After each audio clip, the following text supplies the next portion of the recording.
योगे योगे तव स्तरम् वाजे वाजे हवामहे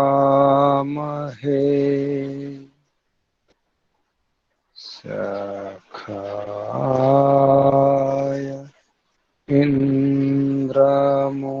इन्द्रमूर्तये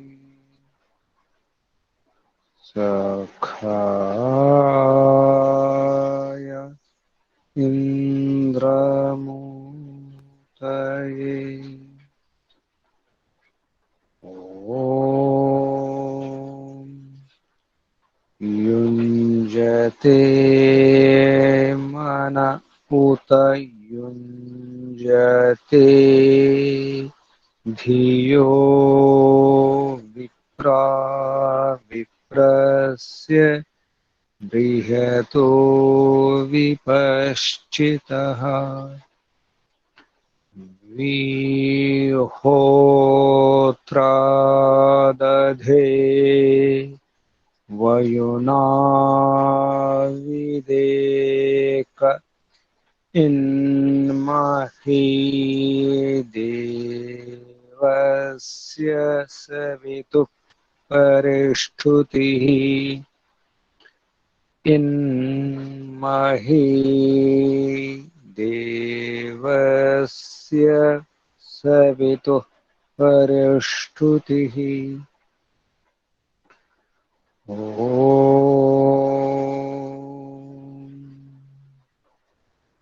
शान्ति शान्ति शान्तिः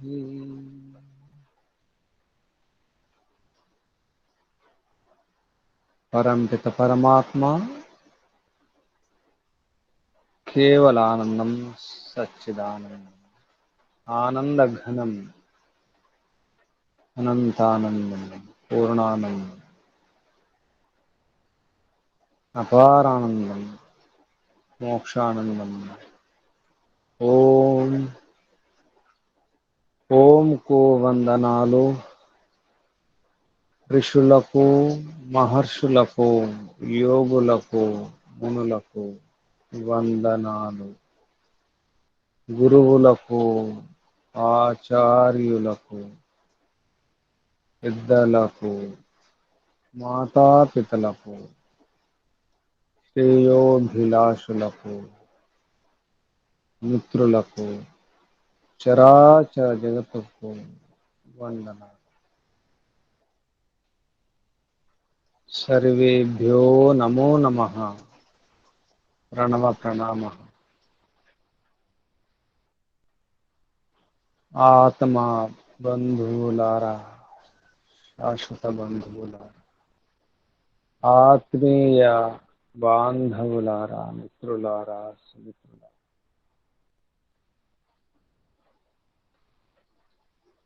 మానవ జన్మ అనేక జన్మల పుణ్య ఫలం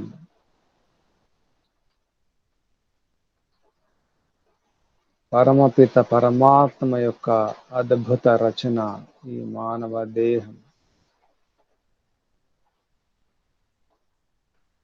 ఆత్మలకు మానవ శరీరము లభించడము దుర్లభం దుష్కరం ఎంతో సుకృతం కావాలి పూర్వజన్మ సుకృత ఫలం ఈ మానవ దేహం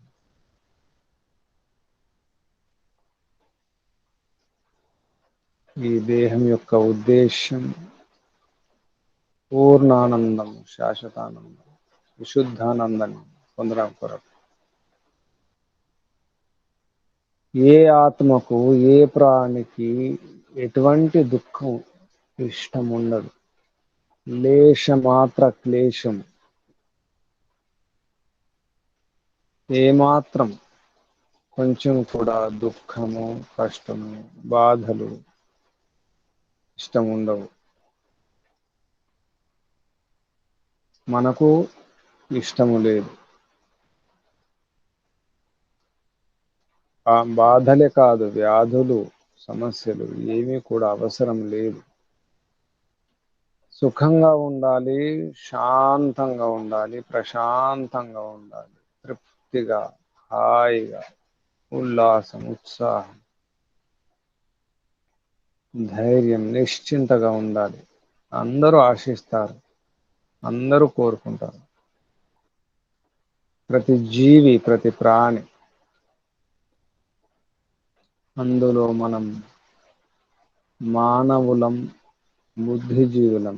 అన్ని ప్రాణుల్లోకెల్లా, అన్ని ప్రాణుల కంటే మనం బుద్ధిజీవులం.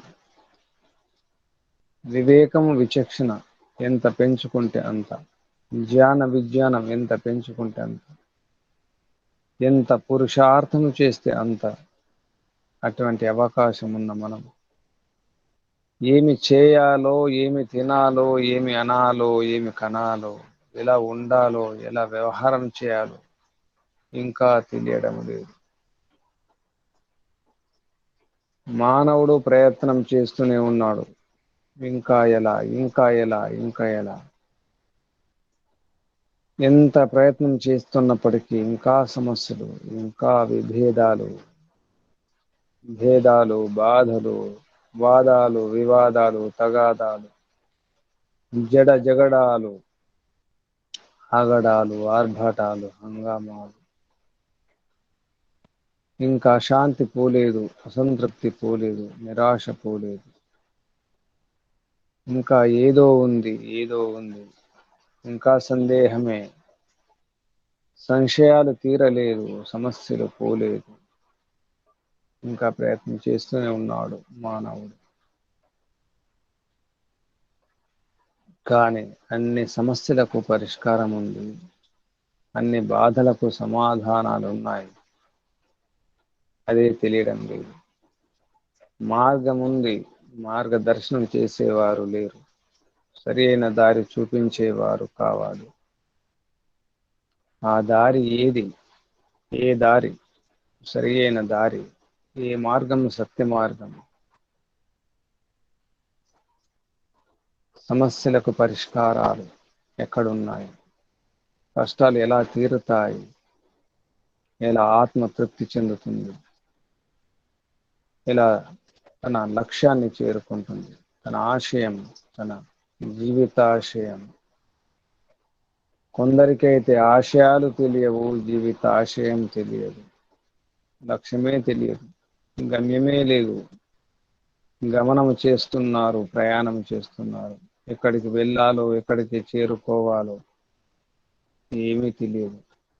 అయోమయం, గందరగోళం, అస్తవ్యస్తం జీవితం.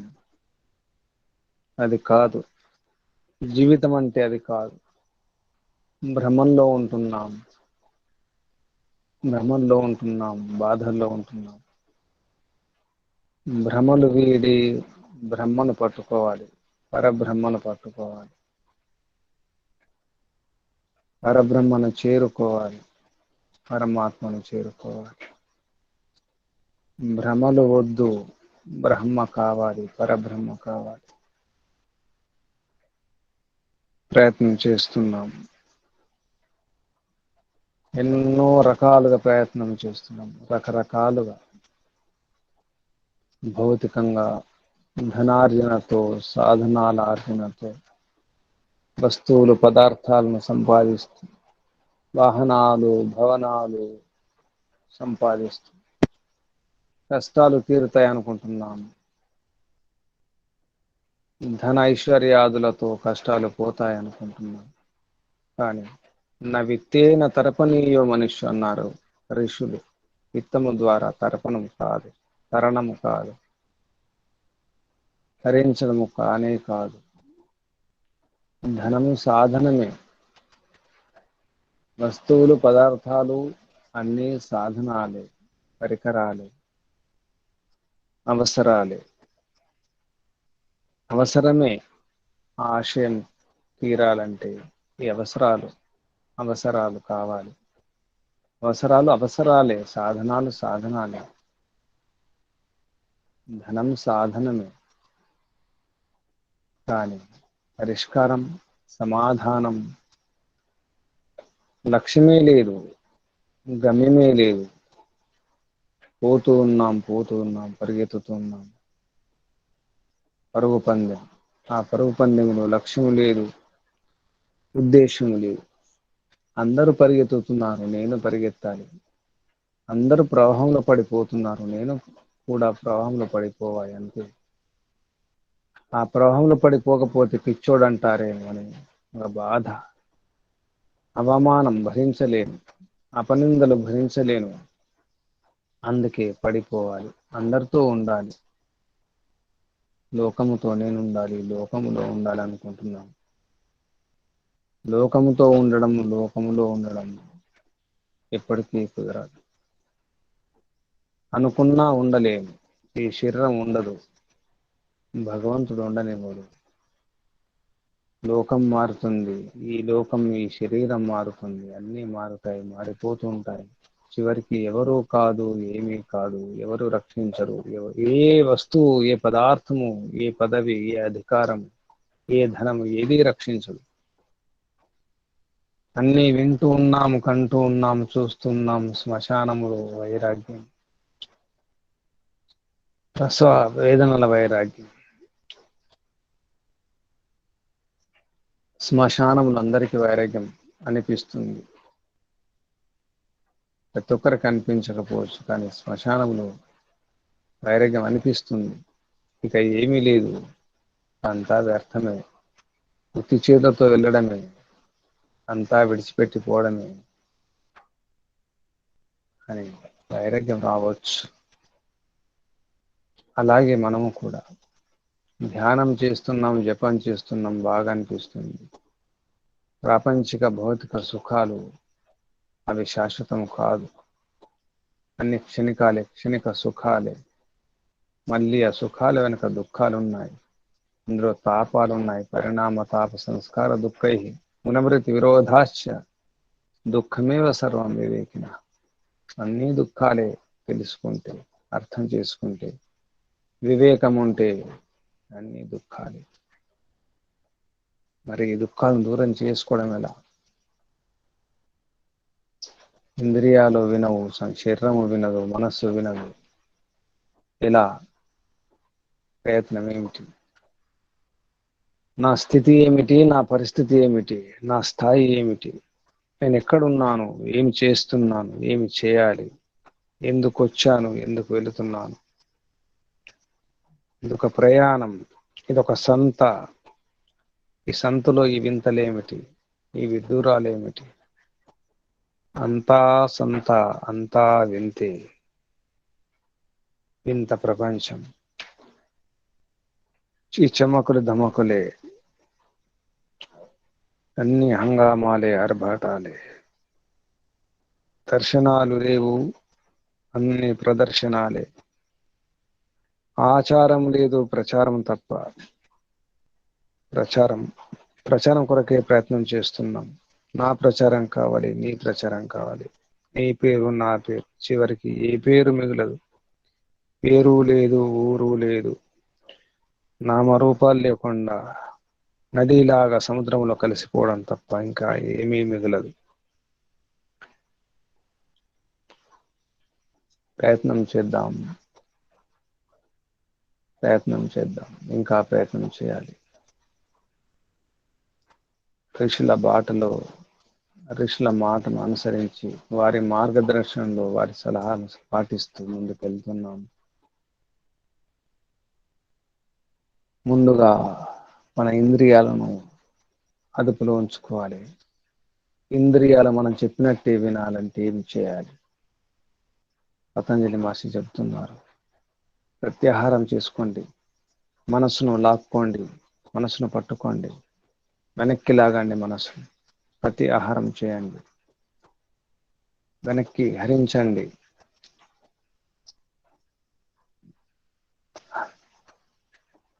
వెనక్కి ఇంకా లాక్కోండి, బంధించండి మనస్సును. అది రాణి ఈగ, ఆ రాణి ఈగను పట్టుకోండి, మిగతా ఈగలన్నీ ఆగిపోతాయి. అలా చెప్పడం జరిగింది. నిన్న సూత్రం పతంజలి యోగ దర్శనం ద్వితీయ పాదము, రెండవ పాదము, సాధన పాదములో 55వ సూత్రం. తతః పరమావశ్యతేంద్రియాణం. తతః పరమావశ్యత ఇంద్రియాణం. ఇంద్రియాల యొక్క పరమావశ్యత కావాలి, పూర్తిగా అదుపులో ఉండాలి ఇంద్రియాలు. తతః దాని ద్వారా, దేని ద్వారా, దేని వలన? ప్రత్యాహారం వలన. మనం సూత్రాలు వెనక్కి తీసుకుంటే కూడా అర్థం వస్తుంది. పతంజలి యోగ దర్శనం యొక్క విశేషత ఇది, వైశిష్ట్యం. వెనక్కి తీసుకున్న అర్థం వస్తుంది, మధ్యలో నుంచి అటు వెళ్ళినా ఇటు వెళ్ళినా అర్థం సార్థకమవుతుంది. ఇంద్రియాల యొక్క పరమావశ్యత, దాని కొరకు తతః. తతః అంటే దాని వలన. అప్పుడు, ఎప్పుడు? ప్రత్యాహారం జరిగినప్పుడు. ప్రత్యాహారం అంటే ఏమిటి? సవిషయాసంప్రయోగే చిత్తస్య స్వరూపానుకార ఇవేంద్రియాణం ప్రత్యాహార. స్వవిషయ అసంప్రయోగే, ఇంద్రియాల యొక్క తమ తమ విషయాల నుండి సంబంధం లేకుండా ఉండడం. అప్పుడు చిత్తస్య చిత్తస్య స్వరూప అనుకారం, చిత్తం యొక్క స్వరూపంలో, చిత్తం ఎలా ఉంటుందో, చిత్తం ఎలా ఉంటుంది, ఎక్కడ ఉంటుందో అక్కడ దానిలాగా. ఇవ ఇంద్రియాణం చిత్తస్య స్వరూప అనుకారం, చిత్తాన్ని అనుకరిస్తాయి ఇంద్రియాలు. చిత్తంలాగే, చిత్త స్వరూపంలాగే ఉండిపోతాయి. దాని పేరు ప్రత్యాహారం అని చెప్పేసి సూత్రం చెప్పడం జరిగింది. ఇలా మనకు యోగాంగాల గురించి చెప్పడం జరిగింది. ప్రత్యాహారం అంటే ఏమిటి? దానికంటే ముందు ప్రాణాయామం అంటే ఏంటి? ప్రాణాయామాలు ఎన్ని రకాలు? వెనక్కి తీసుకెళ్తూ కూడా మన యొక్క లక్ష్యం తెలుస్తుంది. ప్రాణాయామాల వలన లాభం ఏమిటి? ధారణాసుచ యోగ్యత మనస, 53వ సూత్రం. ధారణ చేయడంలో, ధారణ కేంద్రాలు, అక్కడ మనస్సు యొక్క యోగ్యత పెరుగుతుంది. ఎక్కువ ధారణ చేయగలుగుతాం, స్పష్టంగా ధారణ చేస్తాం. ప్రాణాయామం వలన లాభం ఏమిటి? ఇంకా లాభం అంటే తతక్షేతే ప్రకాశావరణం, ప్రకాశాన్ని, విద్యను ఆవరించినటువంటి ఏదైతే పొర ఉందో, తెర ఉందో, దాన్ని క్షీణింపజేస్తుంది. తతః ప్రాణాయామం ద్వారా, ప్రాణాయామం వలన. ఆ ప్రాణాయామాలు 4, అందులో చివరి ప్రాణాయామం, ముఖ్యమైన ప్రాణాయామం, యోగ సాధనకు, సమాధి కొరకు విశేషమైన ప్రాణాయామం ఆభ్యంతర, బాహ్యాభ్యంతర విషయాక్షేపి చతుర్థ. ప్రాణాయామాలు 4. ఆ 4వది, చివరిది, ముఖ్యమైనది పై స్థాయి ప్రాణాయామము బాహ్యాభ్యంతర విషయాక్షేపి. ఇంకా 3 ఏమిటి? సరళంగా ఆ 3: బాహ్యాభ్యంతర స్తంభవృత్తి, బాహ్య ఆభ్యంతర స్తంభవృత్తి, దేశకాల సంఖ్యాభి పరిదృష్టో దీర్ఘ సూక్ష్మ. విదేశకాలము, సంఖ్య, దేశం అంటే, కాలం అంటే, సంఖ్య అంటే చెప్పుకోవడం జరిగింది. వీటి ద్వారా పరీక్షింపబడినటువంటివి, దానివల్ల అంటే ప్రయోగం చేయబడినటువంటి, పరీక్ష అంటే ప్రయోగం. ఇక్కడ పరిదృష్టం అంటే ప్రయోగం చేయబడినటువంటి దాని ద్వారా అది అభ్యాసమైన తర్వాత దీర్ఘం అవుతుంది. ఎక్కువసేపు చేయగలుగుతాం, ఎక్కువసేపు కూర్చోగలుగుతాం, సామర్థ్యం పెరుగుతుంది.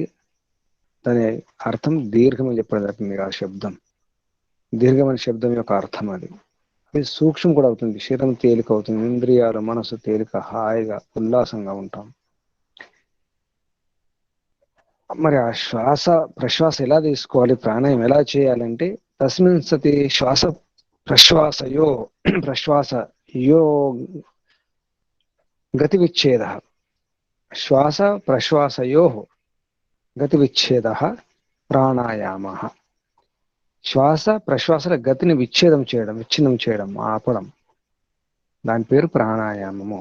ఇప్పుడు తస్మిన్ సతి, ఆసనం సిద్ధించినప్పుడు, ఆసనము 5 నిమిషాలు పర్వాలేదు, 10 నిమిషాలు పర్వాలేదు, స్థిరంగా కదలకుండా నిశ్చలంగా కూర్చునే స్థితి వచ్చినప్పుడు ప్రాణాయామం చేయాలి. అంటే ప్రాణాయామం చేసేటప్పుడు శరీరంలో కదలికలు లేకుండా ఉండాలి.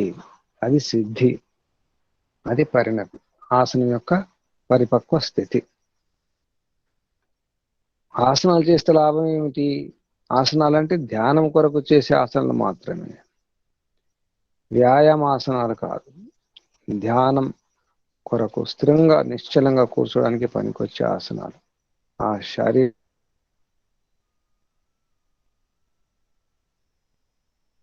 శారీరక భంగిమలు ఆ ఆసనం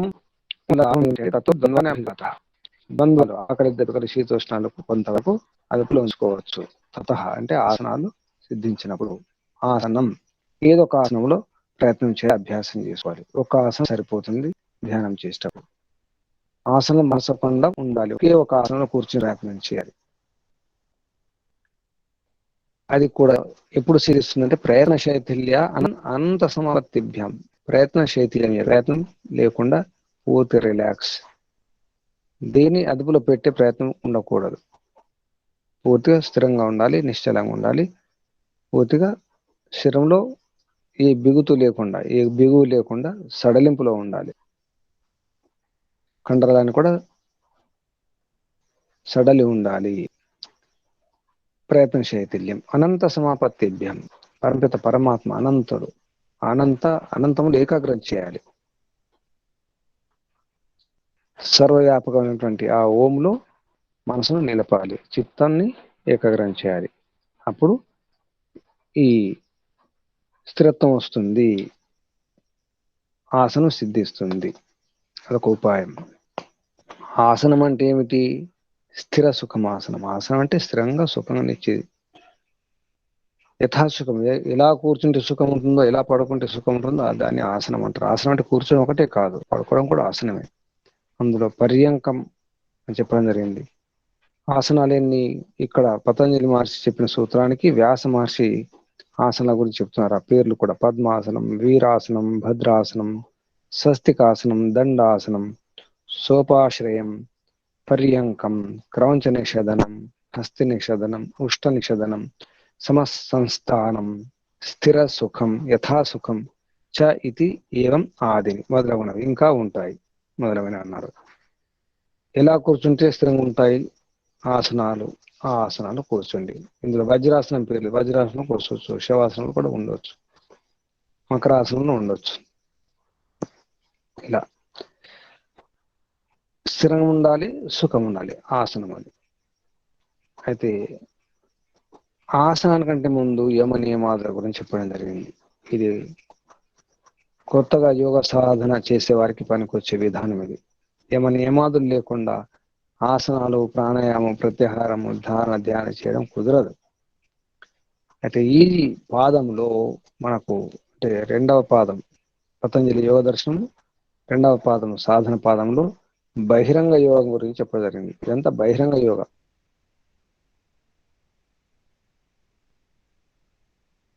వ్యవహారంలో మనం లోపలి వెళ్ళడానికి ఒక వాతావరణం అవసరం, కొన్ని ఏర్పాట్లు చేసుకోవాలి. ఆ కొన్ని ఏర్పాట్లే నియమ, ఆసన, ప్రాణాయామ, ప్రత్యాహారం. తర్వాత ధారణ, ధ్యాన, సమాధి, అది అంతరంగ యోగ. అప్పుడు మొదలవుతుంది ధ్యానము. ధారణ కాకుండా ధ్యానం కాదు, ధ్యానం లేకుండా సమాధి కాదు. కాబట్టి అది లోపలి విషయం, అంతర్ముఖం కావాలి తప్పకుండా. ఇందులో బహిర్ముఖం ఉంటుంది. యమ, నియమ, ఆసన, ప్రాణాయామ, ప్రత్యాహార, ధారణ, ప్రత్యాహారం వరకు బహిర్ముఖం. ధారణ, ధ్యాన, సమాధి అంతర్ముఖం. కాబట్టి అది ధారణ, ధ్యాన, సమాధి అంతరంగం, ఇది బహిరంగం అని స్పష్టం చేయడం జరిగింది. మనకు 3 పాదములు అక్కడ తెలుస్తుంది ఆ విషయం, అంతరంగం గురించి.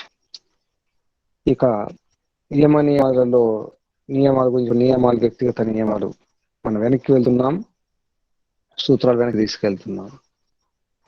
ఈశ్వర ప్రణిధానం చేస్తుండి సమాధి సిద్ధి, ఈశ్వర నిధానాలు. ఈశ్వర ప్రణిధానం చేస్తే మనకు సమాధి సిద్ధిస్తుంది. ఈ యమ నియమాలు పాటించుకుంటూ ఈశ్వర ప్రణిధానం చేయాలి. కేవలం ఈశ్వర ప్రణిధానం చేస్తే సరిపోదు, సమాధి సిద్ధించాలి. సమాధి సిద్ధించాలంటే ఈశ్వర ప్రణిధానం, యమ నియమాలన్నీ కూడా పాటిస్తూ ఈశ్వర ప్రణిధానం ఆత్మర్పణ చేసుకోవాలి. అంతా భగవంతునిదే. ఇదన్నమమ్మ, ఏది నాది కాదు, నేను ఏమి తయారు చేసుకోలేదు. మనం పవిత్రం కావాలి దాని కొరకు. తర్వాత ఇవన్నీ తెలియాలంటే స్వాధ్యాయం చేసుకోవాలి. స్వాధ్యాయాది ఇష్టదేవతా సంప్రయోగ. స్వాధ్యాయం చేస్తే ఇష్టదేవతలు అంటే దేవతలు, వేద విద్వాంసులు, ఋషులు, సిద్ధ పురుషులు అందరూ కూడా సహకరిస్తారు. మన కార్యంలో వారి యొక్క సహకారం ఉంటుంది, వారి యొక్క దీవెనలు ఉంటాయి. ఆ విధంగా చెప్పడం జరిగింది. ఇక వెనక్కి వస్తుంటే మనకు చాలా విషయాలు, ఎలా శుద్ధంగా ఉండాలి, ఎలా తపస్సు, ఇవన్నీ కూడా చెప్పడం జరిగింది. స్వాధ్యాయాద్ ఇష్టదేవత సంప్రయోగ. తపస్సు యొక్క ఫలితం ఏంటి? కాయేంద్రియ సిద్ధి అశుద్ధిక్షయ తపస. తపస్సు వలన కాయం, శరీరం, ఇంద్రియాల సిద్ధి ఏర్పడుతుంది, శుద్ధి అవుతాయి. శరీరం శుద్ధి, ఇంద్రియాల శుద్ధి అవుతుంది, సిద్ధిస్తాయి కూడా. మనం చెప్పినట్టు వింటాయి. సంతోషంగా ఉండాలి. సంతోషంగా ఉంటే లాభం ఏమిటి? కష్టపడి, ధర్మపూర్వకంగా కష్టపడి లభించిన ఫలితంతో హాయిగా ఉండాలి. నిరాశ లేకుండా, అసంతృప్తి లేకుండా ఉండాలి, సంతోషంగా ఉండాలి. దానివల్ల అసలు సంతోషమే నిజానికి సుఖం. సంతోషం యొక్క మూలమే సుఖం. సుఖానికి మూలం సంతోషం, సంతోషానికి మూలం సుఖం నిజానికి. కాబట్టి సంతోషంగా ఉండడం నేర్చుకోవాలి. అదే సుఖం. సుఖప్రాప్తికి సంతోషం ముఖ్యం. తృప్తిగా ఉండాలి, తృప్తి చెందాలి. సుఖస్య మూలం సంతోషం, దుఃఖానికి మూలం అసంతోషం.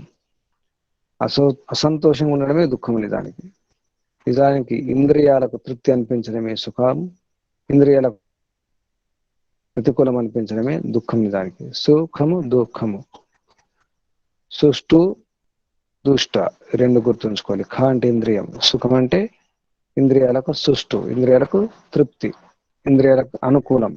ఇంద్రియాలకు అనుకూలం ఉంటే సుఖము, ఇంద్రియాలకు ప్రతికూలం, వ్యతిరేకం అయితే దుఃఖం.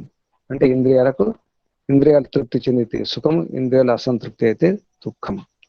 ఈ విధంగా సుఖానికి మూలం సంతోషం, దుఃఖానికి మూలం అసంతోషం. ఇక సత్వశుద్ధి, సౌమనస్య ఏకాగ్ర ఇంద్రియ జయ ఆత్మదర్శన యోగ్యత్వాన్ని చ. ఇది శౌచం ద్వారా లభించే లాభం. సత్వశుద్ధి అని బుద్ధి శుద్ధి అవుతుంది, మనస్సు ప్రశాంతం అవుతుంది, తర్వాత ఏకాగ్రం అవుతుంది, మనసు ప్రసన్నం అవుతుంది, ఏకాగ్రం అవుతుంది. ఇంద్రియ జయం, ఇంద్రియాలపైన జయం కలుగుతుంది, అదుపు వస్తుంది, నియంత్రణ కలుగుతుంది. పరమాత్మ దర్శనం చేసుకోవడానికి యోగ్యత కలుగుతుంది. దేని ద్వారా? శౌచం ద్వారా, శుభ్రంగా పవిత్రంగా ఉండడం ద్వారా. శౌచాత్ స్వాంగజుగుప్స పరైహి అసంసర్గ. శౌచం పాటిస్తే, శుద్ధి పాటిస్తే, కేవలం శారీరక శుద్ధి మాత్రం కాదు, స్నానాలు, కడుక్కోవడాలు కాదు, మనసు కూడా శుద్ధిగా ఉంచుకోవాలి, ఆత్మశుద్ధి ఉండాలి. ఆత్మశుద్ధి లేని ఆచారం అది ఎలా, చిత్తశుద్ధి లేని శివపూజ లేదా, బాండ శుద్ధి లేని పాకమేలా అని చెప్పడం జరిగింది పద్యాల్లో. ఇక పరశరీరం గురించి వ్యామోహం పోతుంది. ఆడవాళ్ళ గురించి మగవాళ్ళు, మగవాళ్ళ గురించి ఆడవాళ్ళు, ఆడ శరీరం మగ శరీరం, ఈ భ్రమలు పోతాయి, ఆకర్షణలు పోతాయి, పవిత్రత ఏర్పడుతుంది. ఈ విధంగా చాలా విషయాలు చెప్పడం జరిగింది. ఇక ఈ యమములలో అపరిగ్రహం పాటిస్తే అసలు పూర్వజన్మ జ్ఞానం కలుగుతుందని చెప్పడం జరిగింది. తర్వాత బ్రహ్మచర్యం పాటిస్తే వీర్యలాభం అవుతుంది, ఉత్సాహం పెరుగుతుంది, బుద్ధి పెరుగుతుంది. తర్వాత అస్థేయ ప్రతిష్టాయం సర్వరత్నోపస్థానం. దొంగతనం చేయకుండా ఉంటే అన్ని ధనైశ్వర్యాలు లభిస్తాయి, మంచి మంచి దివ్య గుణాలు కలుగుతాయి, సత్య ప్రతిష్టాయం క్రియాఫలాశ్రయత్వం. సత్యాన్ని పడిస్తే మనం ఆ సిద్ధి సత్యాన్ని మనసావాచ కర్మణ ఆచరిస్తే అనుకున్న ఫలితాలు వస్తాయి. మన కార్యక్రమాలన్నీ సవ్యంగా సాగుతాయి. ఫలితం లభిస్తుంది, ఉత్తమ ఫలితం లభిస్తుంది అని చెప్పడం జరిగింది. ఇలా ఇక అహింస పాటించాలి. అహింస పాటిస్తే వైరత్యాగం కలుగుతుంది. మనలో ఉన్నటువంటి వైరం పోతుంది. ఈ పగ, ద్వేషం ఇవన్నీ కూడా దూరం అయిపోతాయి. ప్రీతి, ప్రేమ ఇవి పెరుగుతాయి అని చెప్పడం జరిగింది. ఇలా యమనియమాల గురించి ఎన్నో సమస్యలు ఉంటాయి, బాధలు ఉంటాయి. అవి దూరం కావాలంటే వితర్క హింసాదయ కృతకారిత అనుమోదిత లోభ క్రోధ మోహపూర్వక మృద మధ్య అధిమాత్ర దుఃఖ అజ్ఞాన అనంత ఫల ఇది ప్రతిపక్ష భావన చేయాలి. చాలా వితర్కాలు కుతర్కాలు వస్తుంటాయి, రకరకాల సంశయాలు వస్తుంటాయి. అప్పుడు ఏం చేయాలంటే అసలు ఈ కర్మకు ఈ ఆలోచన ఫలితం ఏంటి? భయంకరమైన ఫలితాలు వస్తాయి. దుఃఖము, అజ్ఞానం అనే భయంకరమైన ఫలితాలు ఉంటాయి. కాబట్టి ఇవన్నీ నేను ఇలా ఆలోచించకూడదు, ఇటువంటి తప్పులు చేయకూడదు అని చెప్పేసి భావన కలగాలి. వితర్క బాధనే ప్రతిపక్ష భావనం. ఇలా చెప్పడం జరిగింది. ఇవన్నీ కూడా మనసును చిత్తాన్ని స్థిర చేసుకోవడం కొరకే. చిత్తం స్థిరమైనప్పుడు సమాధి లభిస్తుంది. సమాధి లభిస్తే మనకు దుఃఖాలు పోతాయి. దుఃఖాలు పోతే సుఖమే సుఖం, ఆనందమే ఆనందం. ఇక ఇంద్రియాలకు సంబంధం లేని ఆ తృప్తి కలగాలి, ఆనందం కలగాలి. దాన్ని ఆనందం అంటారు. అది ఆత్మ కొరకు, ఆత్మకు అవసరమైనటువంటిది సుఖము. నిజానికి సుఖం అనకూడదు, దుఃఖము. ఇంద్రియాల సంబంధమే దుఃఖం, సుఖము దుఃఖాలు. ఆత్మకు సుఖ దుఃఖాలు లేవు. ఆత్మ యొక్క స్వాభావిక గుణాలు కావు సుఖ దుఃఖాలు. అవి ఇంద్రియాలకు సంబంధించినవి, ప్రకృతికి సంబంధించినవి, ప్రపంచానికి సంబంధించినవే సుఖ దుఃఖాలు. ఆత్మకు కావాల్సింది ఆనందం. ఆత్మకు ఆనందాన్ని ఇచ్చేది పరమాత్మ. అందుకే సచ్చిదానంద స్వరూపం పరమాత్మ.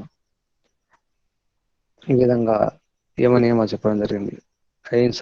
అహింసా సత్య స్థే బ్రహ్మచర్య పరిగ్రహ యమ అని, శోచ సంతోష తప స్వాధీశ్వర ప్రణిధానాన్ని నియమాలని చెప్పడం జరిగింది. యమ నియమాలు పాటిస్తే మనకు మోక్షం పనికి వస్తాయి. యమనియమాసన ప్రాణాయామ ప్రత్యాహార ధారణ ధ్యాన సమాధి అష్టావంగాని. ఈ అష్టాంగాలు పాటిస్తే మనకు వివేకం కలుగుతుంది, సమాధి లభిస్తుంది, మోక్షమే లభిస్తుంది. కాబట్టి యోగంగా అనుష్ఠానాద్ అశుద్ధి క్షయే జ్ఞానదీప్తి ఆవివేక ఖ్యాతి. ఇలా చెప్పడం జరిగింది. ఈ విధంగా మనం వెనక్కి తీసుకునే ప్రయత్నం చేయండి. మీరు కూడా ఇలా ప్రయత్నం చేయండి. ఇందులో మీకు ఏమైనా సందేహాలు ఉంటే అడగండి. మనకు ముఖ్యంగా యోగ దర్శనం చెప్పేది ఒకటి, హేయం హేయహేతువు, హానం హానోపాయ. దుఃఖము దుఃఖానికి కారణము, సుఖము సుఖానికి ఉపాయం. ఇది సూత్రం, ఇది వ్యూహం, ఇది స్ట్రాటజీ. యోగ దర్శనం యొక్క అసలు ఉద్దేశం ఇది. కాబట్టి ప్రయత్నం చేయండి. హేయం అంటే ఏమిటి? హేయ కారణం, హేయ హేతు. దుఃఖము దుఃఖానికి కారణం ఏమిటి? అలా ప్రయత్నం చేయండి. మీకేమైనా సందేహాలు ఉంటే అడగండి. ఓం. విషయాన్ని ఇక్కడ ఆపేద్దాం. ఇక్కడ వెనక్కి వెళ్ళే ప్రయత్నం చేసినా మీరు కూడా వెనక్కి వెళ్ళే ప్రయత్నం చేయండి. లేదా కుదరపోతే ఆరంభం నుంచి రండి. యోగ చిత్తవృత్తి నిరోధ కంటే ముందు అథ యోగానుశాసనం. అథ యోగానుశాసనం ఏం చెప్తుంది? కనీసం సారం గుర్తించుకునే ప్రయత్నం చేయండి. ఒకసారి స్మరణకు తెచ్చుకోండి. అథ యోగానుశాసనం నుంచి ప్రయత్నం చేసి ముందుకు వెళ్ళండి. లేదా ఇప్పుడు నేను చేసిన ప్రయోగం లాగా వెనక్కి వెళ్ళండి. ఇలా మీకు కుదిరితే అలా ప్రయత్నం చేయండి. ఇప్పుడు మీకు ఏమైనా సందేహాలు ఉంటే అడగండి. ఓం. సందేహాలు, ముఖ్యమైనటువంటి కొన్ని సూత్రాలను రాసి పెట్టుకోండి, నోట్ చేసి పెట్టుకోండి. పనికి వస్తే తర్వాత ఇది ఒక అవకాశం. మళ్ళీ ఈ అవకాశం వస్తుందో రాదు. ముఖ్యమైన సూత్రాలు, ముఖ్యమైన వాక్యాలు, మీకు అర్థమైన విషయాలు, నచ్చిన విషయాలు కూడా రాసి పెట్టుకోండి. ఓం. చెప్పండి. సంశయాలు, సందేహాలు.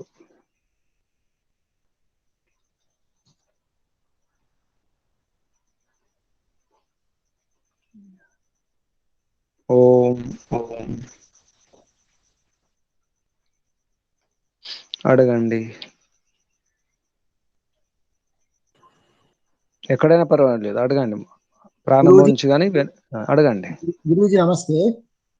ఓ చెప్పండి. ప్రాణాయామంలో బాహ్య ప్రాణాయామము, ఆభ్యంతర ప్రాణాయామము, స్తంభ వృత్తి అయిపోయిన తర్వాత బాహ్యాభ్యంతర విషయాపేక్ష చెప్పారు కదా. దాంట్లో నేను గ్రహించింది ఏంటంటే బాహ్యాభ్యంతర విషయాపేక్ష అనేది బాహ్య ప్రాణాయామం పూర్తి జరిగినప్పుడు ఇంకా పూర్తిగా గాలిని వదిలిపెట్టడం, ఆభ్యంతరములు ఇంకా గాలిని పీల్చుకోవడం, అంటే అది ఇంకా ఆ ఉత్తమ స్థితి అని నేను అనుకుంటున్నాను. బాహ్యాభ్యంతర విషయాపేక్ష అంటే అది గాలి పోతున్నప్పుడు మనం వ్యతిరేకంగా ఇంకా పోనీయాలి, పీల్చుకున్నప్పుడు ఇంకా రానియాలి. అంటే దానికి ఇంకా ఆ రెండు ప్రాణాయామాలు ఇంకా గట్టిగా చేసుకోవడం అని నేను అనుకుంటున్నాను. సత్యమేనా? కాదు కాదు, అంటే మీరు అన్న సగం సగం సత్యము. అంటే నిజానికి అవసరం, గాలి అవసరం ఉంటుంది, కానీ తీసుకోము, ఇంకా వదిలిపెట్టేస్తాం. ఇప్పుడు మనకు ఆకలిస్తుంది, ఆకలిస్తే తినము, ఇంకా ఇంకా దానం చేస్తాం అనుకోండి, ఇంకా ఇంకా ఇవ్వడమే అలా అనమాట. అంటే వ్యతిరేకం చేయడం, మనకు అవసరం ఉంటే అవసరం లేకుండా ఇంకా ఇంకా తీసేయడమే. నిజానికి గాలి పీల్చుకోవాలి, గాలి పీల్చుకోకుండా ఇంకా వదిలిపెట్టేస్తాం. దానికి వ్యతిరేకం చేస్తాం. విషయాక్షేపం అంటే ఆక్షేపం చేస్తాం. ఆక్షేపం అంటే ఏంటి? దానికి వ్యతిరేకం చేస్తాం, అడ్డగిస్తాం అనమాట. ఇక గాలి పీల్చుకునే అవసరం ఉంటుంది, పీల్చుకోము. లేదా వదిలిపెట్టే అవసరం ఉంటుంది, నిజానికి వదిలిపెట్టి నిండా నింపుకున్నాము. నింపుకున్న తర్వాత ఏం జరుగుతుంది? కుంభకమైన తర్వాత కొద్దిసేపు ఆపిన తర్వాత తీసేయాలి కదా, తీసేయం, ఇంకా పీల్చుకుంటాం. అంటే వ్యతిరేకం చేస్తాం. ఇవ్వాల్సిన చోట ఇవ్వము, తీసుకుంటాము. తీసుకోవాల్సిన చోట తీసుకోము, ఇంకా వదిలిపెట్టేస్తాం. అలా వ్యతిరేకం, దానికి రివర్స్ చేయడమే. దాని ఆక్షేపం అంటారు. బాహ్య ఆభ్యంతర రెండు చేయాలి. గాలి వదిలిపెట్టేస్తాము, ఆపుతాము, అది బాహ్య ప్రాణాయామం నిజానికి. కానీ ఆపిన తర్వాత ఏం చేయాలి? తర్వాత గాలి లోపల తీసుకోవాలి, తీసుకోము, ఇంకా బయటకు వదిలిపెట్టేస్తాం, ఇంకా కొద్దిసేపు ఆపుతాం. తర్వాత మళ్ళీ ఏం చేయాలి? ఆ ప్రాణాయామం ఇంకా కొంచెం ముందు తీసుకుపోవడం అన్నమాట. దాని ఇంకా ఇంకా ఇంకా ఇంకా కొద్దిసేపు ఆపిన తర్వాత ఇంకా మళ్ళీ ఏం చేస్తాం? దానికి గాలి తీసుకోము, ఇంకా బయట పంపించేస్తాం, మళ్ళీ కొద్దిసేపు ఆపుతాము. ఆపిన తర్వాత గాలి బయట పంపాలి, కానీ మళ్ళీ ఇంకా తీసేస్తాం. అలా మన శక్తిని బట్టి, మన సామర్థ్యాన్ని బట్టి, అనుభవాన్ని బట్టి చేయాలి. ఇదంతా ఎప్పుడు చేయాలి అంటే ఇవన్నీ ఈ 3 ప్రాణాయామాలు కుదిరిన తర్వాత, మంచి యోగాభ్యాసం కుదిరిన తర్వాత, అటువంటి ఆహారం, అటువంటి వ్యవహారం, అటువంటి మానసిక భావాలు కూడా ఉండాలి. పూర్తి సాత్వికం అయినప్పుడు చాలా శుద్ధి అయిపోయింది మనసు కూడా, ఇంద్రియాలన్నీ కూడా సాత్వికం కావాలి.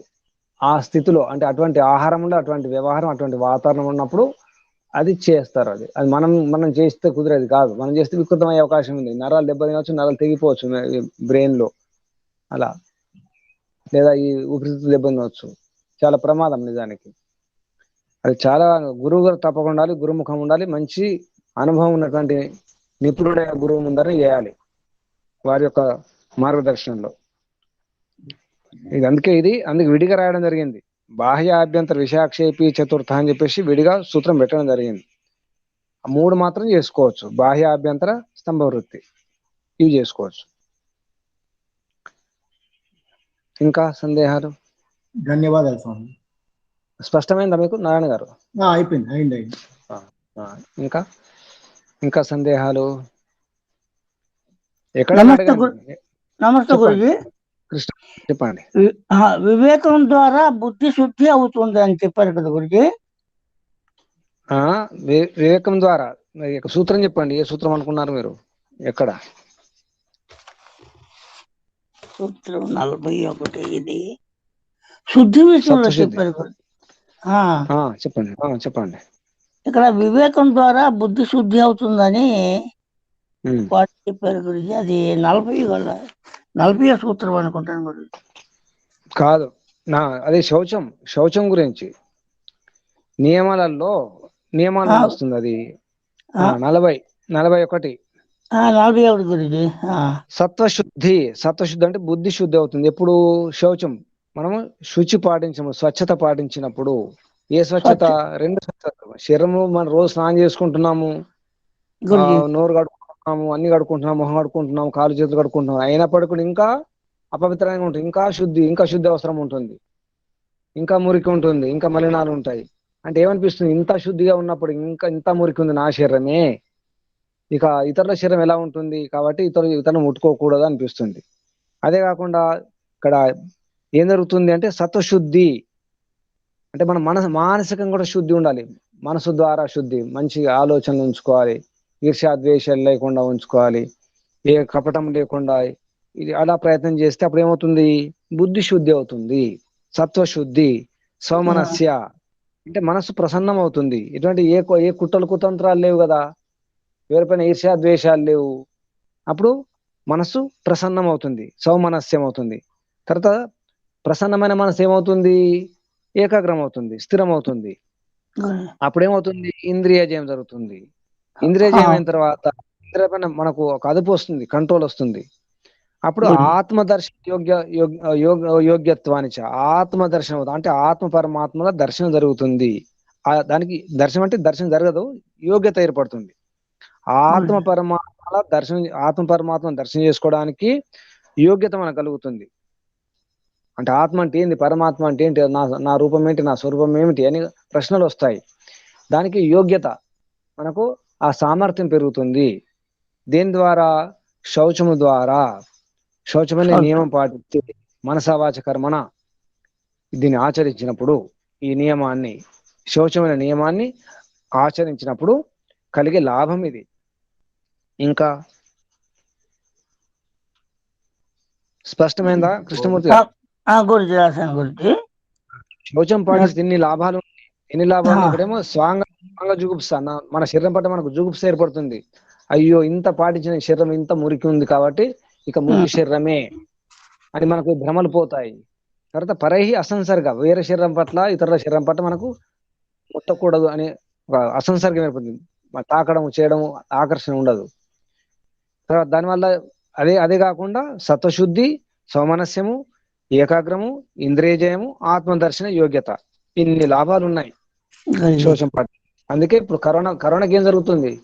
కరోనా జరిగి ఇదే కదా, ముట్టుకోకండి, అంటుకోకండి, మాస్కులు ధరించండి, దూరం ఉండండి. ఇప్పుడు ఇది శోషం పాటిస్తే కరోనా వచ్చేది కాదు, ఈ సమస్య వచ్చేది కాదు కదా. ఇంకా ధన్యవాదాలు గురుజీ. శుభం. లక్ష్మణరావు గారు. ఓం ప్రణామ గురుజీ. ప్రణామ. ఇక్కడ 41వ సూత్రంలో బాహ్యాభ్యంతర స్తంభవృత్తి ప్రాణాయామము దేశ కాల సంఖ్యలచే దీర్ఘము సూక్ష్మం అవుతుందని చెప్పారు. సంఖ్యను 51. 40వ సూత్రం అండి. బాహ్యాభ్యంతర సంభర్వృత్తి దేశ కాల సంఖ్యాభి పరిదృష్టో దీర్ఘ సూక్ష్మ. గురుజీ ఇక్కడ దీర్ఘము సూక్ష్మం అంటే ఏం తీసుకోవాలి గురుజీ? దీర్ఘం అంటే మనము ఎక్కువసేపు చేసే సామర్థ్యం పెరుగుతుంది. ఎక్కువసేపు ఎప్పుడు మనం ప్రాణాయామం చేస్తుంటాము, కొందరికి కొత్త చేసేవారు ఒక 2 సార్లు 3 సార్లు చేసేసరికి అలసిపోతారు. అలా సాధన చేసుకుంటే, అభ్యాసం చేసుకుంటూ ఇంకా పెంచుకునే అవకాశం ఉంది. అది దీర్ఘం. సూక్ష్మం అంటే శరీరము మనస్సు తేలికైతాయి, అంటే దాని యొక్క ఫలితం కలుగుతుంది అనమాట. దీర్ఘము సూక్ష్మం ఎక్కువసేపు చేసే అవకాశం ఉంటుంది. దీర్ఘం అంటే లంబ, ఇక్కడ హిందువులు లంబారా అని చెప్పడం జరిగింది సంసత్పతిజీ. సూక్ష్మం అంటే హల్క అంటే తేలిక అవుతుంది. శరీరంలో ఆ తేలికదనం, మనస్సులో హాయిగా ఉంటుంది అనమాట, ఉల్లాసం ఏర్పడుతుంది. అంటే ఈ తేలిక కాకుండా ఇబ్బంది అనిపిస్తే అది ప్రాణాయామం కాదు, ఎక్కువ అయినట్టు. అంటే మనం ఆ పరిమితి దాటినట్టు, హద్దు దాటినట్టు అనమాట. ప్రాణాయామం చేస్తే హాయిగా ఉండాలి, మళ్ళీ ఏదో చంచలత్వం రావడమో, గబర కావడమో, ఇబ్బందిగా అనిపించడం ఉండకూడదు. కొందరు ప్రాణాయామం చేస్తే బలవంతంగా చేస్తారు, చివరికి పడిపోతారు, తల కూడా తిరుగుతుంది, తల బరువు అవుతుంది, అటువంటి సమస్యలు వస్తాయి. అలా ఉండకూడదు, హాయిగా ఉండాలి, సూక్ష్మం కావాలి, అంటే తేలిక కావాలి. దీర్ఘమైన దానికేమో ఎక్కువసేపు చేయడానికి అవకాశం ఏర్పడుతుంది, అభ్యాసం అవుతుంది. ఇంకా గురుజీ ఇక్కడ దేశకాల సంఖ్య అన్నారు. ఇవి 3 కూడా 4 రకాల ప్రాణాయామాల్లో ఉంటాయని చెప్పారు. ఇప్పుడు దేశం అనేది ఈ సామర్థ్యాన్ని బట్టి ఎంత వాయువుని బయటకు వదలగలిగాము, ఎంత వాయువుని లోపల పీల్చుకున్నాము, మన ఊపిరితిత్తున్న ప్రదేశం స్పేస్, అది దేశం, అది ప్రదేశం. దేశం దగ్గర ప్రదేశం రాసుకోండి, స్పేస్ అని రాసుకోండి ఇంగ్లీష్ లో. మన లంగ్స్ లో, ఊపిరితిత్తుల్లో స్పేస్ ఎంత మనం ఖాళీ చేసినాము, ఎంత నింపినాము. కాలం అంటే మనం ఆ సమయం, ఏ సమయము ఈ శ్వాస తీసుకోవడం వదిలిపెట్టే సమయం ఉందో అది సమయం అన్నమాట, కాలం. ఇక సంఖ్య అంటే ఒక ప్రాణాయామం పూర్తి చేయడానికి ఎన్ని శ్వాస ప్రశ్వాసలు సహజంగా తీసుకునే వాళ్ళం, ఏ సంఖ్యలు అవి. మనం ఈ ప్రాణాయామ సంఖ్యలు కాదు, ప్రాణాయామం ఒకసారి అయింది, ప్రాణాయామం 2 సార్లు అయింది, అది కాకుండా ఒక ప్రాణాయామం పూర్తి చేయడానికి ఎన్ని శ్వాస ప్రశ్వాసలు మనం తీసుకునే వాళ్ళం సామాన్యంగా, అది సంఖ్య.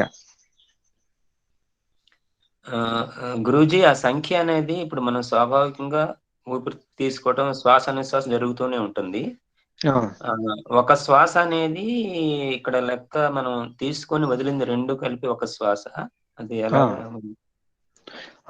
శ్వాస తీసుకుంటాం, శ్వాస వదిలిపెడతాం, అంటే శ్వాస ప్రశ్వాస 2 కలిపి ఒక శ్వాస కింద తీసుకోవాలి. ఒక శ్వాస తీసుకోండి, అట్లా తీసుకోవాలి.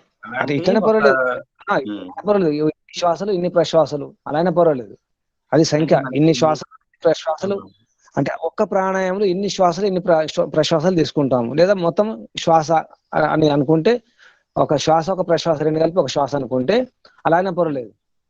అంటే ఇక్కడ సంఖ్య అనేది ఏంటంటే ఒక్క ప్రాణాయామం ఆ సమయంలో ఎన్ని శ్వాస ప్రశ్వాసలు తీసుకునే వాళ్ళం సామాన్యంగా, అది సంఖ్య. మనం ఈ ప్రాణాయామాల సంఖ్య చేసుకోవద్దు, ఒక ప్రాణాయామం అయింది 2 ప్రాణాయామం, ఇది సంఖ్య కాదు. అంటే అర్థం ఏంటి అంటే ప్రాణాయామం చేసేటప్పుడు మనం మామూలుగా ఎన్ని శ్వాస ప్రశ్వాస తీసుకుంటాం దాన్ని బట్టి తెలుస్తానమాట. మనం టైం పెట్టుకుని చూడడం అవసరం లేదు. మనం మామూలుగా శ్వాస ప్రశ్వాస ఎన్ని తీసుకుంటాం, 1 నిమిషంలో మామూలుగా ఎన్ని తీసుకుంటారు? ఒక శ్వాస ఒక ప్రశ్వాసకి ఎంత సమయం పడుతుంది? శ్వాసకి ఎంత పడుతుంది? 15 సెకండ్ తీసుకుంటారా, 10 సెకండ్ తీసుకుంటారా, 5 సెకండ్ తీసుకుంటారా చూసుకోవాలి. కొందరు దీర్ఘంగా తీసుకుంటారు, పూర్తిగా ఈ ఊపిరితిత్తులను నిండా నింపేస్తారు దీర్ఘంగా తీసుకున్నప్పుడు. మామూలుగా కొందరు ఇప్పుడు వేగంగా ఉన్నప్పుడు చాలా వేగంగా తీసుకుంటారు. ఇప్పుడు పరిగెత్తినప్పుడు, ఎక్కువ ఎగిరినప్పుడు, దూకినప్పుడు వేగంగా ఉంటుంది, అప్పుడు వేరు. అంటే సహజ స్థితిలో, సామాన్య స్థితిలో శ్వాస ప్రశ్వాసలు ఎన్ని తీసుకుంటామని చూసుకోవాలి. మామూలుగా 5 నుంచి 10 సెకండ్లు ఒక శ్వాస, 5 నుంచి 10 సెకండ్లు ఒక ప్రశ్వాస, అలా. అంటే శ్వాస ప్రశ్వాసలో 15 నుంచి 20 సెకండ్లలో శ్వాస ప్రశ్వాసలు ఒకటవుతాయి అనమాట, ఆ విధంగా. అయితే ఒక్క ప్రాణాయామంలో ఏం చేస్తాం అని చూసుకోవాలి. అంటే ఒక ప్రాణాయామం చేసేటప్పుడు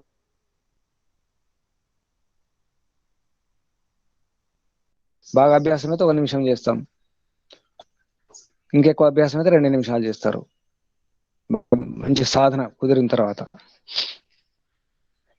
అయితే ఇక్కడ స్తంభ వృత్తిలో దేశకాల సంఖ్యలు ఉండవు, అది గమనించాలి.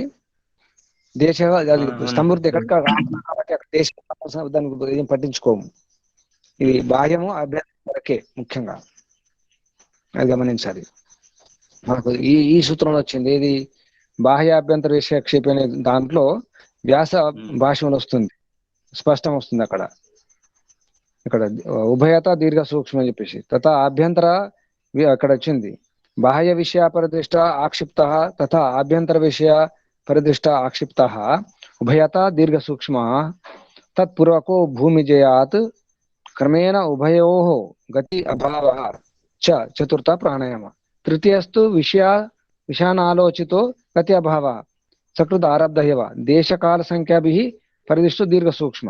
ఇక్కడ తృతీయంలో ఇది నా అని చెప్పడం జరిగింది, అది సకృత ఆరబ్ధ వెంటనే ఆపేస్తాం కాబట్టి, అంటే శ్వాస ప్రశ్వాస గమనించి ఆపేస్తాం. చతుర్థస్తు శ్వాస ప్రశ్వాసయోర్ అవధారణాత్ క్రమేణ భూమి జయాత్ ఉభయాక్షేప. ఉభయాక్షేపం అంటే బాహ్య ఆక్షేపము ఆభ్యంతర ఆక్షేపము, ఆక్షేప పూర్వకో గతి అభావశ్చ చతుర్థ ప్రాణాయామ ఇది అయం విశేష. ఇది విశేష ప్రాణాయామ అని చెప్పడం జరిగింది వ్యాస మహర్షి. ఇది విషయం. ఇంకా గురూజీ, స్తంభ వృత్తిలో దేశ సంఖ్య ఉండదు కానీ కాలం ఉంటది కదా గురూజీ, ఎంతసేపు ఉండగలగాం అనేది ఉంటుంది. అందుకే దాన్ని పూర్తిగా స్పష్టంగా చెప్పడం లేదు. అందుకే దాని ఏమంటే అది కొన్ని ఉంటే కొన్ని లేదు అందులో. అంటే ఇప్పుడు సంఖ్య ఉంటుంది, కాలం ఉంటుంది. అది దేశం గురించి చెప్పడం కష్టం. అలా దేశం ఉండదు. అలా అందుకే దాన్ని స్పష్టంగా దాన్ని తీసుకోవడం లేదు. మనం చతుర్థ ప్రాణాయం ఏతుందో బాహ్యాభ్యంతర విషయక్షిపులో దాన్ని స్పష్టం చేయడం జరుగుతుంది. ఈ స్తంభ వృత్తి అవసరం లేదు, బాహ్య ఆభ్యంతర విషయాక్షేపి అనే సూత్రంలో వచ్చింది కదా. బాహ్య ఆభ్యంతర విషయాక్షేపి, మరి స్తంభ వృత్తి ఎందుకు లేదు అనే సందేహం వస్తుంది కదా. ఆ సందేహాన్ని నివృత్తి చేస్తున్నారు వ్యాస మహర్షి. అందుకే బాహ్యాభ్యంతర విషయాక్షేపి చతుర్థ అని చెప్పేసి పతంజలి మహర్షి సూత్రంలో పెట్టడం జరిగింది. బాహ్యం ఆభ్యంతరమే, స్తంభ వృత్తి లేదు ఇక్కడ. దేంట్లో? విషయాక్షేపి 4వ ప్రాణాయామంలో దాన్ని స్పష్టం చేస్తున్నారు వ్యాస మహర్షి. అది అవసరం లేదు. ఏది? ఈ తృతీయస్తు విషయాన్ని ఆలోచితో గత్యాభావ సకృదారాధయవ అని చెప్పేసి. ఇంకా గురూజీ, నేను అదే నిన్న ప్రాణాయామం ఈ 4 రకాలు చేసి ప్రయత్నించాను గురూజీ. శ్వాసల గురించి ప్రయత్నం చేస్తే ఉశ్వాస నిశ్వాసలు సాధారణంగా మామూలుగా స్వభావంగా జరిగేది 1 నిమిషానికి 15 వచ్చినాయి, శ్వాస ప్రశ్వాస రెండూ కలిపి. అదే మామూలుగా చాలా నిదానంగా ఒక ధ్యానావస్థలు ఉండి చేస్తే అది 8కి వచ్చింది 1 నిమిషానికి. అది తర్వాత ప్రాణాయామం చేసినప్పుడు దీర్ఘంగా చేస్తే 50 సెకండ్లకి ఒక దీర్ఘంగా ఉండగలిగాను. బాగా వచ్చింది. బాహ్య కుంభకోణంలో అయితే 30 సెకండ్లకి ఒకటి ఉండగలిగాను. అభ్యంతర కుంభకోణం అయితే 45 సెకండ్లకి ఒక కుంభకోణం ఉండగలిగాను. బాహ్య కుంభకం కన్నా ఆభ్యంతర కుంభకం 15 సెకండ్లు ఎక్కువ ఉండగలిగాను. వస్తుంది ఎవరికైనా అది సంభవమే. చెప్పాను, ఆభ్యంతరంలో మనకు శ్వాస లోపల ఉంటుంది కాబట్టి బలం కూడా ఉంటుంది. మనం శ్వాస లోపల ఉన్నప్పుడే మాట్లాడగలుగుతాం. మీరు ప్రయోగం చేయండి, పరీక్ష చేసుకోండి. శ్వాస లోపల ఉంటేనే మాట్లాడగలుగుతాం. శ్వాస మొత్తం తీసివేసి మనం మాట్లాడలేము. శ్వాస తీసివేస్తే బలం తగ్గిపోతుంది శరీరంలో. ఎవరన్నా బలం లేపాలన్నా చేయాలన్నా శ్వాస తీసుకొని కుంభకం చేసి కుంభించి బరువు లేపాల్సి వస్తుంది. ఎవరైనా కొట్టేటప్పుడు కూడా అంతే, మనం తెలియకుండానే కొట్టేటప్పుడు శ్వాసను బిగించి కొడతాం. ఇప్పుడు గొడ్డలతో పనిచేసేటప్పుడు కానీ, ఏదైనా పారతో పనిచేసేటప్పుడు కానీ, గుణపంతో సూత్రతో పనిచేసేటప్పుడు కానీ, అప్పుడు అవసరం ఇది పనిచేస్తుంది. ఆ శ్వాస నిండా నింపుకొని కొట్టాలి, అప్పుడు బలం ఎక్కువ ఉంటుంది. శ్వాస తీసేస్తే బలం తగ్గిపోతుంది. అందుకే బలం ఉండదు ఖాళీ అయినప్పుడు. ఇంకా బాగా పరీక్ష చేశారు మీరు.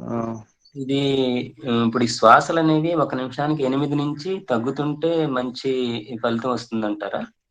శ్వాసలు నిమిషాలు తక్కువ శ్వాసాలు ఉండాలి. అందుకే దీర్ఘ శ్వాస అభ్యాసం చేసుకోవాలి. దీర్ఘ శ్వాసలో మనం తక్కువ శ్వాసలు తీసుకోగలుగుతాం, శ్వాస ప్రశ్వాసాలు తగ్గిపోతాయి. నిదానంగా గాలి పీల్చుకోవడం, ఇక్కడ ఆపకుండా. అంటే దీర్ఘ శ్వాసలు ఆపకండి, ఎక్కడ ఆపకూడదు. అంటే కుంభకం చేయకండి, కుంభకం చేయకుండా చేయాలి. గాలి తీసుకోవడం, వదిలిపెట్టడం వెంటనే. అలా సునాయాసంగా చేస్తుండాలి. మామూలుగా నిండా నింపాలి, మామూలుగా పూర్తి తీసేయాలి. అక్కడ బలవంతం చేయొద్దు. నిండా నింపడం, పూర్తి బలవంతంగా నింపడము, బలవంతంగా పూర్తిగా ఖాళీ చేయడం చేయకుండా మామూలుగా తీసుకొని మామూలుగా వదిలిపెట్టాలి. అది దీర్ఘ శ్వాస.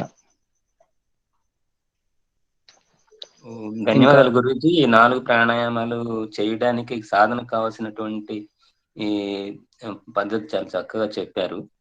చేయటానికి ఇంతకుముందు చదవటమే జరిగింది కానీ ఇప్పుడు చేయటం ఎలాగనేది గ్రహించగలిగాను. అలవాటు చేసుకోండి, ఆభ్యంతరం అలవాటు చేసుకుంటే. ఇప్పుడు ఎవరికైనా బలహీనతనప్పుడు బాహ్య ప్రాణాయామం చేయకండి. ఎక్కువ శరీరంలో బలం తక్కువ ఉన్నప్పుడు ఆభ్యంతరం చేస్తే బలం. గాలిలో కూడా బలం ఉంటుంది. బలవాన్ వాయువు, అసలు బలమంతా వాయువులోనే ఉంటుంది. ఎంత గాలి లోపల ఉంటే అంత బలం. నిజానికి అసలు బలం ఛాతిలో ఉంటుంది, ఊపిరితిత్తులో ఉంటుంది. ఎవరి ఊపిరితిత్తులు బలంగా ఉంటే వారు బలంగా ఉన్నట్టు. అందుకే ఛాతి చూస్తారు, ఛాతిలో బలం. ఇప్పుడు వ్యాయామం చేస్తే కూడా ఛాతి పెరుగుతుంది, ఛాతి బలం అవుతుంది. కాబట్టి ఆభ్యంతర ప్రాణాయామం చేసే ప్రయత్నం చేయండి, దానివల్ల బలం వస్తుంది. ఇక ఎవరైనా లావు ఉన్న వారు ఒళ్ళు తగ్గించుకోవాలి, బరువు తగ్గించుకోవాలి, కొవ్వు తగ్గించుకోవాలనుకుంటే బాహ్య ప్రాణాయామం చేయాలి. అలా ఏది కూడా బలవంతం చేయకండి, సామర్థ్యం కంటే ఎక్కువ చేయకూడదు, చూసుకోవాలి. ఇంకా దీర్ఘ సూక్ష్మంగా గమనించండి. అంటే మనం ఎక్కువసేపు చేసేటట్టు ఉండాలి, మరి తేలిక అనిపించాలి మనసుకు, శరీరానికి, ఇంద్రియాలకు.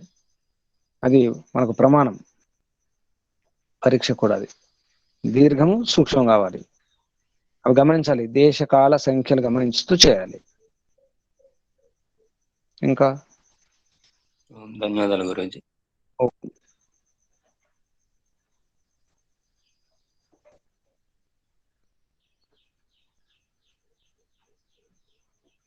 ఇంకా చెప్ప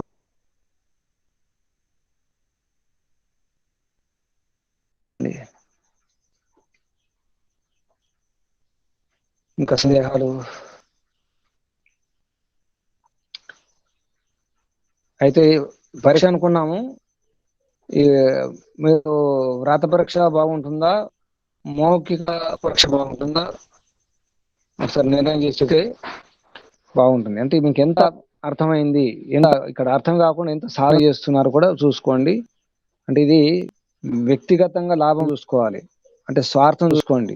ఈ యోగ దర్శనం వల్ల నాకెంత లాభం జరిగింది, ఎంత లాభం జరుగుతున్నది, నాకెంత లాభం జరగబోతుంది అని చూసుకుని ప్రయత్నం చేయాలి.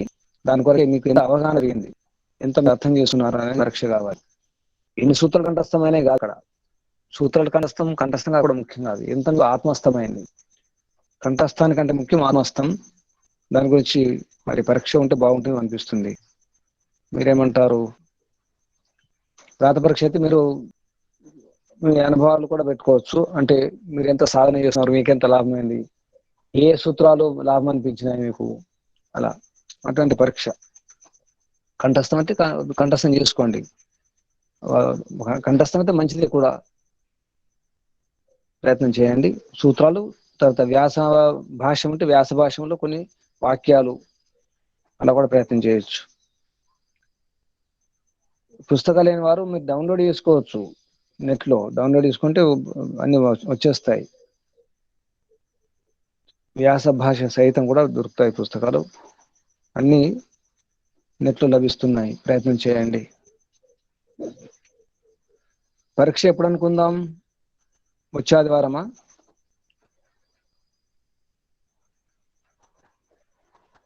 చెప్పండి ఒకసారి. వచ్చే ఆదివారం వరకు ఈ సందేహాలు, ఈ అప్పుడు ఈ సూత్రాలు అటు చూసుకోవడం బాగుంటుందేమో ఈ లోపల. ఇంకా 3వ పాదం తర్వాత ప్రయత్నం చేద్దాం. ఈరోజు ఏం వారం?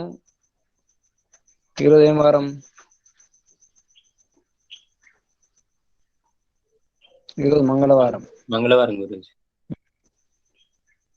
మంగళవారం కాబట్టి ఆదివారం పరీక్ష పెట్టుకుంటే బాగుంటుంది కదా. అలా గురించి ఆదివారం పరీక్ష అంటే మీరు భయపడాల్సిన అవసరం లేదు.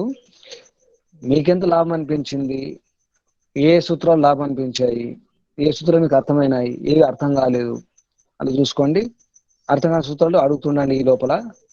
ఆ రోజు పరీక్ష. మీరు మౌఖికం అంటే మౌఖికం, వ్రాత అంటే వ్రాత, ఎలానే పర్వాలేదు. వ్రాత అనుకుంటే మీరు ఎవరైతే వ్రాత అనుకుంటున్నారో వారు వరుసలు పెట్టండి. ఇక వ్రాయడం కష్టం అనిపిస్తే మౌఖికం కూడా చెప్పవచ్చు. 2 రకాల పరీక్ష ఉంటుంది. బలవంతం ఏమీ లేదు. దానివల్ల అంటే మనకు స్థిరం కావడానికి, మనకు ఉన్నటువంటి ఏదైతే జ్ఞానం విజ్ఞానం ఉందో అవగాహన అయినటువంటి విషయాలు స్థిరం చేసుకోవడం కొరకే. ఏమంటారు నారాయణ గారు, పిపిల్ నారాయణ గారు? ఓం పరీక్ష మౌఖికంగానే బాగుంటదేమో గురూజీ. కొందరికి మౌఖికం కాని వారు వ్రాత కూడా పెట్టుకోవచ్చు, ఇష్టం. ఎందుకంటే ఆన్లైన్ లో దీంట్లో అంటే వ్రాతపూర్వకంగా అంటే కొద్దిగా కష్టమేమో. కొందరికి ఇప్పుడు ఫోన్ లో ఉన్నా కానీ తెలుగులో అది ఇది చేయడం కూడా, టైప్ చేయడం కూడా కష్టమే. కొన్ని ఫోన్లలో ఓన్లీ తెలుగు, ఇంగ్లీష్ పేపర్ మీద రాసి ఫోటో వేసి పెట్టేస్తే, పేపర్ మీద రాసి ఫోటో పెట్టేస్తే అయిపోతుంది. ఇంకేమో టైపింగ్ అవసరం లేదు. ఎలా వీలుంటారా, ఎవరికి ఎలా వీలుంటే అలా చేయండి. కానీ ఈ లోపల మీ సందేహాలు అడిగే ప్రయత్నం చేయండి. ఇప్పుడు మనకు 2 పాదాలు అయినాయి, 51, 55, 106 సూత్రాలు అయినాయి. అంటే మొత్తం యోగదర్శన సారం వచ్చేసింది, సిద్ధాంతం మొత్తం వచ్చేసింది. ఇక 3వ పాదంలో విభూతులు వస్తాయి, సిద్ధుల గురించి వస్తాయి. దాంట్లో కొద్దిగా సిద్ధాంతం ఉంటుంది. ఇక 4వ పాదం అది కొంచెం ఇంకా డీప్గా చెప్పుకోవాలి. 4వ పాదంలో చాలా విషయాలు ఉంటాయి, అది ముఖ్యమైన విషయాలు మనసు గురించి ఉంటుంది. ఈ 3వ పాదం అన్ని సిద్ధుల గురించి మనం తెలుసుకుంటూ పోతుంటాం. ఎక్కువ సమయం ఏం పట్టదు మనకు. అందులో కూడా అది కూడా సుమారు 55 సూత్రాలు ఉండొచ్చు, 50 సూత్రాలు ఉంటాయి సుమారుగా. ఆ విధంగా మూడో పదం తొందరగానే అయిపోతుంది. దాంట్లో సాధన చేసుకున్న వారికి కొన్ని సిద్ధులు లభించే అవకాశం ఉంది. అంటే ఎవరికి ఎలా, అటు కొన్ని సమస్యలు వచ్చినప్పుడు ఎలా మనము సాధన చేస్తే ఎలా సమస్యను దూరం చేసుకోవచ్చు, అంటే ఎలా సిద్ధిని పొందవచ్చు. సిద్ధులు ముఖ్యం కాదు, కానీ వ్యవహారంలో కొన్ని సమస్యలు వచ్చినప్పుడు, ఎవరికైనా సమస్యలు వచ్చినప్పుడు మనం కాపాడడానికి ఆ సిద్ధులు పనికి వస్తాయి. అంటే మన సిద్ధులు అంటే ఇంగ్లీష్లో పర్ఫెక్షన్స్ అంతే, దాన్ని పర్ఫెక్ట్ కావడం, పరిపక్వ స్థితి రావడమే సిద్ధి. సిద్ధి అనేది అనుకోకండి. ఇంకా గురూజీ, పరీక్ష అంటే మరి ఇప్పుడు ప్రశ్నాపత్రము అది మీరు చెప్తారా? ఎలాగా దేన్ని బట్టి? శుక్రవారం నాడు లేదా శనివారం నాడు చెప్తాను. ఆదివారం పరీక్ష. ఈ లోపల మీకున్నట్టు సందేహాలు నివృత్తి చేసుకున్న తర్వాత అప్పుడు పరీక్ష. గురుజీ ఈ పరీక్ష అనేది సాధన పాదంలో మరి ఇంకే విషయంలో అడుగుతారు గురుజీ? మీరు ఏమనుకుంటే అది, ఎవరు ఎలా అనుకుంటే అలా గురుజీ.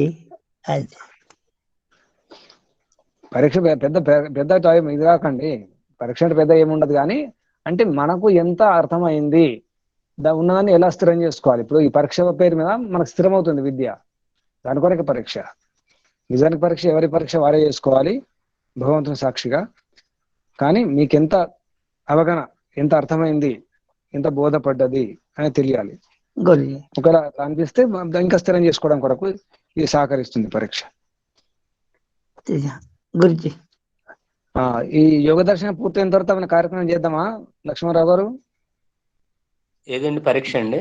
యోగ దర్శనం పూర్తయిన తర్వాత ఇంకా సమయం ఉంది అంటే ఇప్పుడు ముందుగా చెప్తున్నాను. యోగ దర్శనం పూర్తి చేసి ఏమైనా కార్యక్రమం చేస్తే బాగుంటుందేమో. అలాగే గురూజీ, సమయం ఉంది, అప్పటిదాకా ఇంకా మాట్లాడుకుందాం. కానీ ఒక అంటే యోగ దర్శనం అనేది మీకు ఒక విశేష శైలితో చెప్పడం జరుగుతుంది కదా.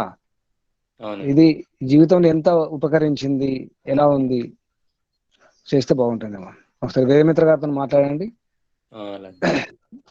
సరే, శుభం. గురూజీ, నిన్న సత్యనారాయణ గారు నిన్న వాట్సాప్ లో 4 పాదాలు కేవలం సూత్రాలు పెట్టారు వాట్సాప్ లో. అచ్చా, అది సత్యనారాయణ గారు పెట్టారు, అది చూసుకోమనండి. అంటే సూత్రాలు ఉన్నాయా? కేవలం సూత్రాలండి. నేను ఓపెన్ చేయలేదు, చూశాను కానీ ఓపెన్ చేయలేదు నేను. నిన్న పెట్టారు. మంచిదే. ఇంకా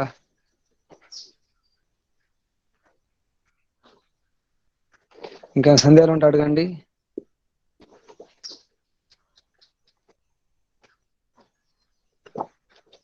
ముగించేద్దాం మరి, సందేహం లేకపోతే ముగించేద్దాం. ప్రయత్నం చేయండి మనస్సును చూసుకోవడానికి. ఎవరు చెప్పండి? నమస్తే. చెప్పండి నారాయణ స్వామి గారు. నేను వానప్రస్థ సాధకాశ్రమం భువనగిరిలో ఉన్నాను గురుజీ. శుభం. నిజామాబాద్ ఎప్పుడు వస్తున్నారు మరి? వస్తాను గురుజీ, 2-3 రోజుల్లో వస్తాను. సరే. ఇక్కడ నుండి డైరెక్ట్ గా అక్కడికి వస్తాను.